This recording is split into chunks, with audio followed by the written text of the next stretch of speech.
Oh, we're up against ace king. Oh, flopping the nuts. Here comes a play I'm gonna have to explain in a video probably. I'm just gonna assume that our friend here mostly will fold when I shove. I don't think I can do that. Either we make the money or we don't. Let's hope with a healthy chip stack at least.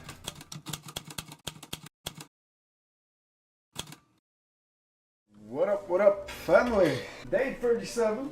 We started with roughly, what did we even start with? Around $513. I've been already playing for around 1 hour. Try to get some 180 mans here fired. Let's hope we have a good day.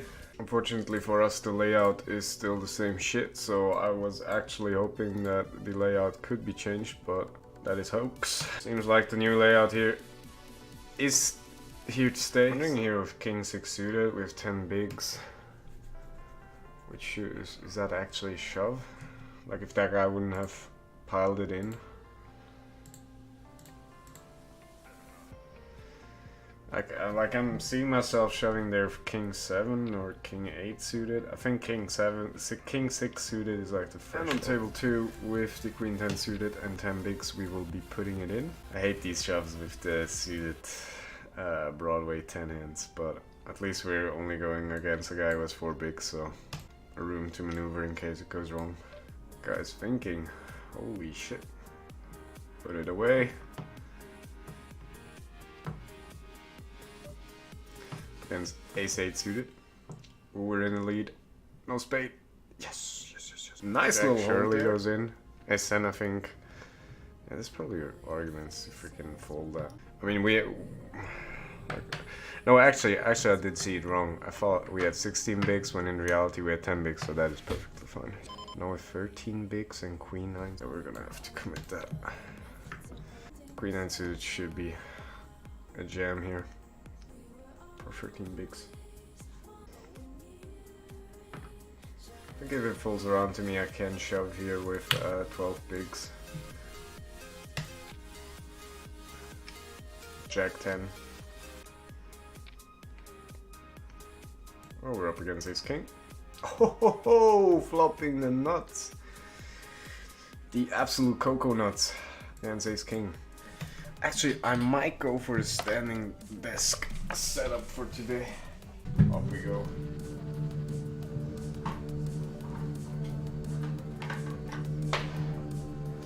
Shit is already falling down.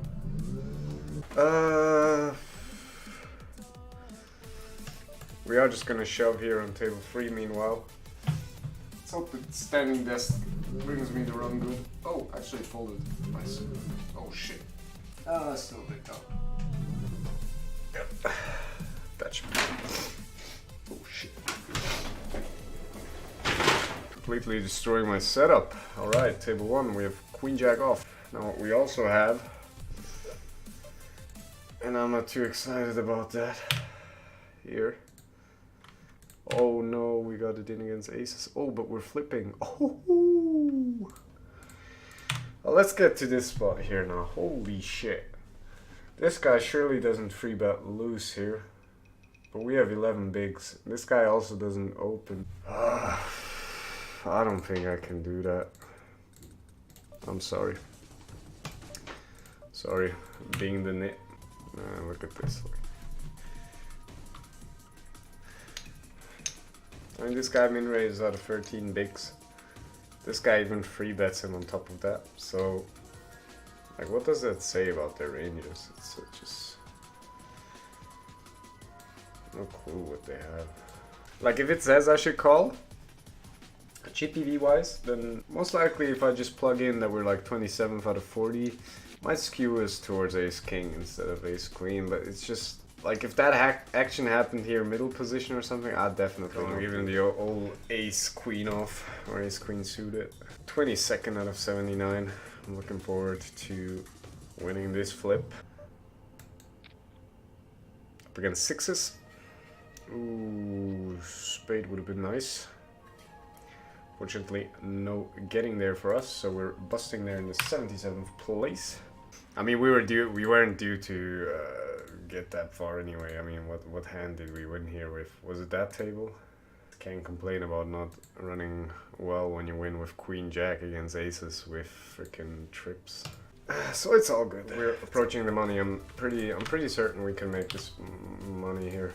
And people have shown to, in my experience, to really blast it off here on the bubble sometimes. If we get a decent hand, we're still we have ace 10 here on, not on the closed table, but on ace. I want to say we had ace 10 on table ace. What I meant to say is we have ace 10 with 8 bigs, and we're gonna get it in. We're gonna get one call already. And the fact that it's not a reshove makes me even more suspicious. But it's king queen suited, so we're in perfect shape actually. Oh my lord, nice. Ooh, table 2. I think it's looking pretty grim if these guys fold. We're just gonna have to get that one in here. Either we make the money or we don't. Let's hope with a healthy chip stack at least. Jack 9 suited. Let's hold for the money.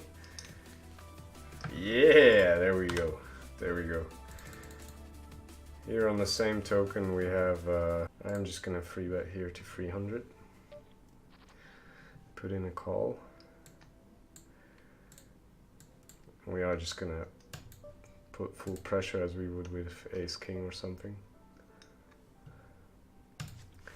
I mean, we could have probably like, because he seems to be call happy, and I would imagine that he's more likely, like if he has like ace 10 or ace jack, or sometimes decides to call ace queen there, that he would stick it in instead of having him call a third or fourth pot sized bet, and yeah, then you just give up on the turn. I've tried to look at your previous streams but can't find details of your challenge. What's your bankroll and what are you aiming to get to? I thought I've everywhere written what the challenge is, but apparently I haven't, so let me see if I have it. Wow, that's awkward. How didn't I write how didn't I write what the exact challenge is? Holy shit. So I've written it on my YouTube channel, most likely in every freaking description box that there is for any kind of video.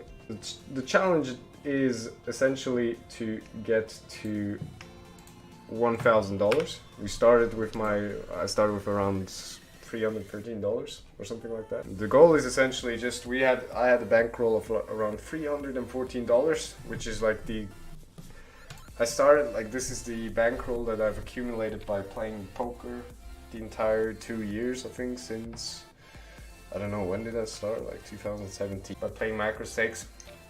And then I said, okay, let's make a challenge out of this to also give me some kind of accountability, like to work towards bigger bankroll. And I then decided as a first challenge to set up $1,000, and then, yeah, we'll see. I think afterwards I'll just play along, or maybe make a second challenge, I don't know, I'll see. I'm just gonna assume that our friend here mostly will fold when I shove. He doesn't have the stack size to slow play certain hands. Like I'm oh my god.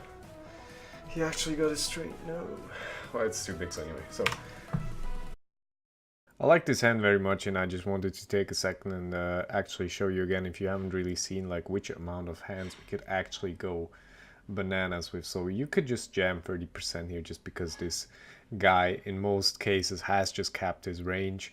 Obviously sometimes like 5% he's gonna turn up with aces or kings because he slow played them, but generally speaking you could just go absolutely ham here. Now I am still going pretty conservative with the range. I think originally I was able to go even with 30 to 40, something between 30 and 40%, but I'm still gonna deduct some hands because HRZ cannot account for the cases when small or big blind also appears with yeah, let's say like 7s plus ace queen suited. So we still want to not overdo it here and take this into consideration.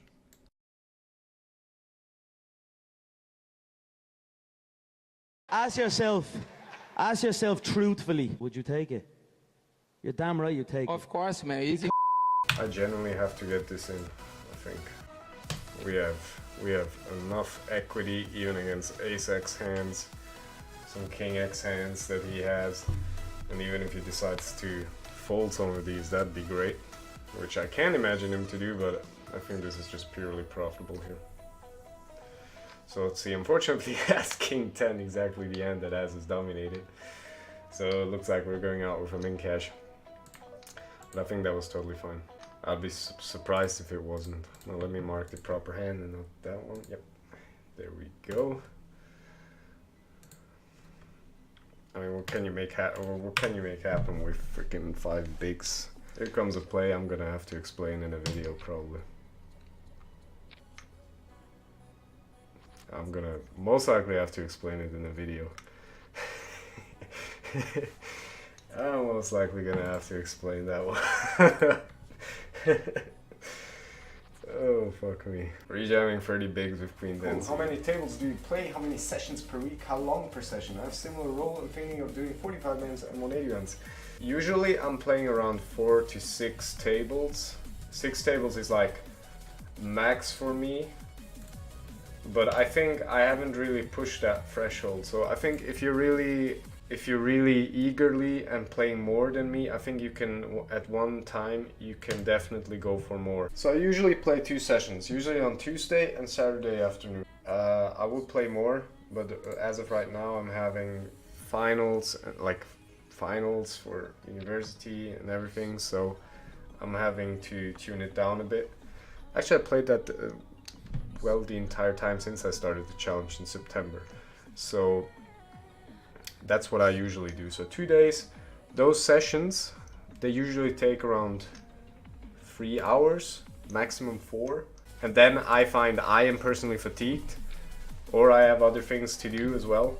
So it really comes down to your endurance. Obviously that can be trained as well, I've heard. I've talked to other people, because at one time I was afraid, okay, that's a bit low volume, because you hear about people who play 10 hours. And I think it's just because I only play 2 sessions and I don't really have the full time that I'm staying within I'm not going out of the comfort zone. Definitely improvable there if you play more than that. And apart from that, like 45 mans and 180 mans, they're great.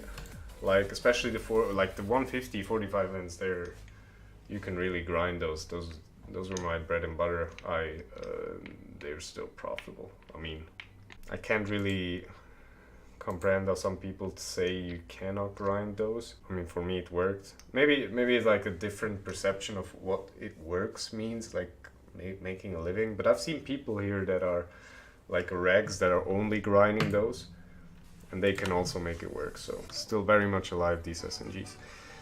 Although me being a net ace-queen suited will not hit the muck with that action.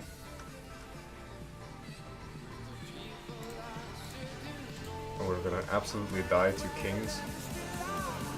I make a boat.